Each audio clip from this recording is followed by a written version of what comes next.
अस्सलाम वालेकुम। अबरार रशीद आपकी खिदमत में एक मरतबा फिर हाजिर है। और अगर अभी तक आपने मेरे चैनल को सब्सक्राइब नहीं किया तो आपसे रिक्वेस्ट है इसे सब्सक्राइब कर लें। बहुत बहुत शुक्रिया। बिल आखिर यूएई की हुकूमत ने मसाजिद को मरहलावार खोलने का ऐलान कर दिया है। जी हाँ, यूएई की हुकूमत के ऐलान के मुताबिक 1 जुलाई यानी बरोज़ बुध से यूएई में मसाजिद को और दीगर मजहबी इबादत गाहों को मरहलावार खोला जाएगा। मरहलावार से मेरी मुराद ये है, या उनके ऐलान के मुताबिक, कि वो मसाजिद जो कि बैरूनी हाईवेज पर यानी सड़कों के ऊपर हैं उनको नहीं खोला जाएगा। इसके अलावा जो मसाजिद लेबर कैंप्स में हैं, जो मसाजिद इंडस्ट्रियल सिटीज़ में हैं, इंडस्ट्रियल जोन्स में हैं यानी सनती शहरों और सनती मराकज़ में हैं, इसके अलावा जो मसाजिद शॉपिंग मॉल्स में हैं उनको फ़िलहाल नहीं खोला जा रहा।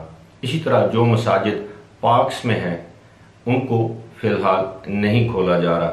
लेकिन जो मसाजिद कम्युनिटी सेंटर्स में हैं या आम जो आपको मसाजिद नज़र आती हैं हर चौराहे पर, जो बड़ी मसाजिद हैं, उनको फ़िलहाल खोलने का फैसला किया गया है और इसका ऐलान किया गया है कि अब ये 1 जुलाई बरोज़ बुध से इनको खोला जाएगा। ताहम मसाजिद खोलने के साथ साथ मसाजिद में नमाज पढ़ने और इसके हवाले से शदीद यानी नमाज पढ़ने और मसाजिद में जाने पर सख्त किस्म की कुछ पाबंदियां आयद की गई हैं। यानी आपको उन पाबंदियों को फॉलो करना पड़ेगा, उन पर अमल करना पड़ेगा। मिसाल के तौर पर हर मस्जिद के बाहर उसी तरह बुखार चेक करने वाला एक गेट होगा, सैनिटाइज़र होगा। आप मस्जिद में जब जाएंगे तो आपके लिए मास्क पहनना लाजमी है और मस्जिद के अंदर 2 से 3 मीटर तक समाजी फासला रखना इंतहाई ज़रूरी है। इस काम के लिए मस्जिदों के अंदर निशानात लगाए गए हैं कि आप किस जगह खड़े होकर नमाज अदा कर सकते हैं। इसी तरह मसाजिद में एक पाबंदी और आयद की गई है, वो ये है कि जो शख्स भी मस्जिद में नमाज अदा करने के लिए जाएगा उसके लिए लाजमी है कि वो अपनी जाए नमाज खुद साथ लेकर जाए। इसके अलावा एक पाबंदी ये है कि 60 साल से ज़ायद उम्र के अफराद और 12 साल से कम उम्र के बच्चे मस्जिद में दाखिल नहीं हो सकते, ना ही वो मस्जिद में नमाज पढ़ सकते हैं। और एक पाबंदी ये भी है कि जिन लोगों को चाहे किसी भी उम्र के हों, जिनको कोई बीमारी लाहक है, किसी भी किस्म की बीमारी, वो मस्जिद में दाखिल नहीं हो सकते। इसके साथ साथ मस्जिद में वज़ू के तरीक़ों के हवाले से भी कुछ पाबंदियाँ आयद की गई हैं और ये भी बताया गया है कि मस्जिद में अज़ान के बाद फौरी बाद बाजमात नमाज अदा होगी और जूँ ही जमात ख़त्म होगी आपको मस्जिद से निकलना पड़ेगा।